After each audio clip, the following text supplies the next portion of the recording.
It is a first alert weather day across the area with rain, strong winds, and possible flooding. It's been raining on and off for much of the day, but tonight it is really going to pick up. Here's a live look. The scene in Seaside Park, New Jersey. This is courtesy of EarthCam. You can see the shore could get some of the strongest wind gusts. And in the city, we have a live look at the George Washington Bridge. At the moment, you can see raindrops on the lens there to the camera and clouds hanging low over the city. We have team coverage with our reporters keeping you updated across the tri-state area. Jennifer McLogan is on Long Island, where we could see some of the worst wind gusts.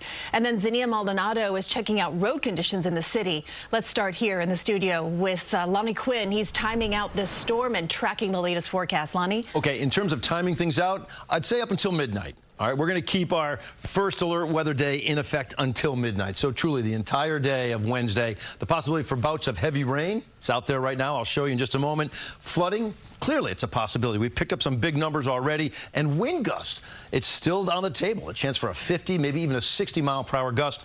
The rain that we've picked up, I said everybody's had some pretty sizable numbers out there. Biggest number on our list right here, Hampton Bays, over 2¼ inches of rain, and you've got a good inch, if not more, to come in that area. Montauk, same situation for you. You are 2.12 inches. You've just been drenched today. Waldwick, New Jersey, 1.67. Norwalk, Connecticut, about 1.5 inches. In Central Park, coming in at about 0.8 of an inch. The winds that we're worried about, well, Nassau, Suffolk County, that sort of yellowish color, that's a high wind warning. The potential is there for some 60-mile-per-hour gusts. National Weather Service has just extended that warning until midnight, so we're going to keep it in place as well in our area. So what about this area shaded in brown? That's an advisory. Doesn't mean it's, any great shakes here, because you're still looking at the chance for a wind gust of 50 miles per hour. So wind, rain still on the table, and it's pouring right now out around the east end. I told you Montauk has already picked up over 2 inches. Look at the cell on top of you folks in Montauk right now. A little batch out around the Peconic Bay, now the North Shore as well. Big thing shows you there is our next event right here. This squall line, they stand up straight up and down like that, like a tin soldier, and you got a little dry slot ahead of it. Look what your winds are doing. There's this clash right here. I think you may find some real big wind gusts with it. We've had a history of severe weather with this. When you look back at Virginia and Maryland, as came through that area, uprooted trees, well, it's on the table for us as well. That line would get to Hamilton at 5:54. It gets to Newark, 6:52. Into the city around 7:23. Yonkers, 7:33. Stamford, Connecticut, 8:23. About 8:57 to Babylon. So we're going to watch that push on through. There is the chance for the weather to turn severe out there for really anybody, but the risk is more so the area shaded in that dark green. And flooding, flash flooding. You betcha are concerned. The farther east you go, we think you're going to see the bigger rain totals. So you've got an increased chance for that to happen. And the amount of rain we see from this point looking forward, anywhere from, say, a ½ an inch or so to 1.5 inches, if not more. And, of course, that's being projected for Riverhead already with our biggest number on the map at over 2 inches, and that would be a problem right there. So I'm going to watch all of this tonight. Nobody's taking dinner breaks. We'll be with you, but right now, guys, it's all yours. All right, Lonnie, thank you. Let's go now to Long Island reporter Jennifer McLogan. She's in Northport in Suffolk County with the latest on the conditions there. Jen, what do you see? Good evening. The lights are on for now at the village Christmas tree behind me here in Northport Harbor, kind of dancing in the night. We began our day in Nassau County, the North Shore, and then to the south, and drove east into Suffolk, first to Lindenhurst, and then came north here to Northport. And we have experienced some intense changes, crazy intense rains that come and go, and now the winds relentless. Driving was treacherous along the Southern Parkway. Winds kicked in along the coast in Lindenhurst. It is wet and windy, but beautiful. And you're bringing down some young storm chasers. It's really nice to be here. A 2-story tall Santa deflated in Farmingdale.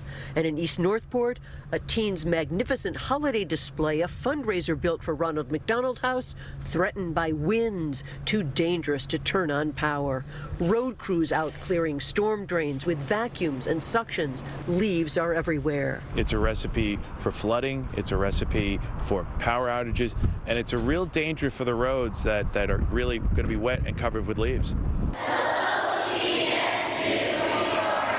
Hello, CBS New York, say the children of Stewart and Stratford schools in Garden City, poised for rainy bus rides home, some districts dismissed early, parents on edge. I actually just picked her up from school early to make sure that she gets home safely, to make sure that your kids are safe. PSEG Long Island says it is prepared to restore power outages expected most likely on the east and the Twin Forks, as Lonnie mentioned a short time ago. Officials are telling us to expect trees, tree limbs, and power lines down, and we will be monitoring it all. Live tonight in Northport, Jennifer McLogan, CBS News, New York. Okay, Jennifer, thank you for that update. And we're keeping a close eye on the roads during this first alert weather day. The commute home could take a little bit longer. Zinnia Maldonado is live in the mobile weather lab on the Upper West Side now. How are the roads, Zinnia? Maurice and Christine, I've been in contact with the Office of Emergency Management and the Department of Buildings, both agencies reporting so far so good when it comes to overall conditions throughout the city. Now, right now, we are driving along Riverside northbound, headed towards the JWB. You can take a look at the conditions. As you can see, the rain and windy conditions making for an even slower than usual evening commute. So probably a good idea to stay underground and take the subway to where you have to go if you can. The MTA not reporting any weather-related delays right now along the trains, although the MTA says all empty tractor trailers and tandem trucks are banned from using the bridges until 6 p.m. Now, we've been out on the roads since this morning, and all day we've been experiencing those bouts of rain, sometimes heavy, sometimes light. Now, we spoke with the OEM Deputy Commissioner a short time ago, who says we're not out of the clear just yet. We're already in gridlock alert days, and so probably not the fastest commute before you throw in, rain and wind and everything. So people should leave early if they need to get somewhere in a time-sensitive manner. Just be careful. Maybe be a little patient. Like, keep off your horn. It's another live look, Riverside Drive North, right here by West 149th Street. As you can see, some light drizzle right now. As we mentioned, we've been seeing those bouts back and forth, back and forth. We want to keep in mind the wind advisory issued by the National Weather Service. That has been extended until midnight. That is the latest. We're live from the Mobile Weather Lab. Marisa, Christine, back to you guys. Okay, Zinnia, thanks so much. And the airports, they're having their fair share of weather issues. Live look at Newark and the New Jersey Turnpike right there. We have seen delays throughout the day. If you're flying today, best advice, as always, is to check in with the airlines. Give yourself some extra time if you're heading out. Do stay with us as our weather team guides us through the first alert weather day. We'll have updates throughout the broadcast and always streaming on CBS News New York.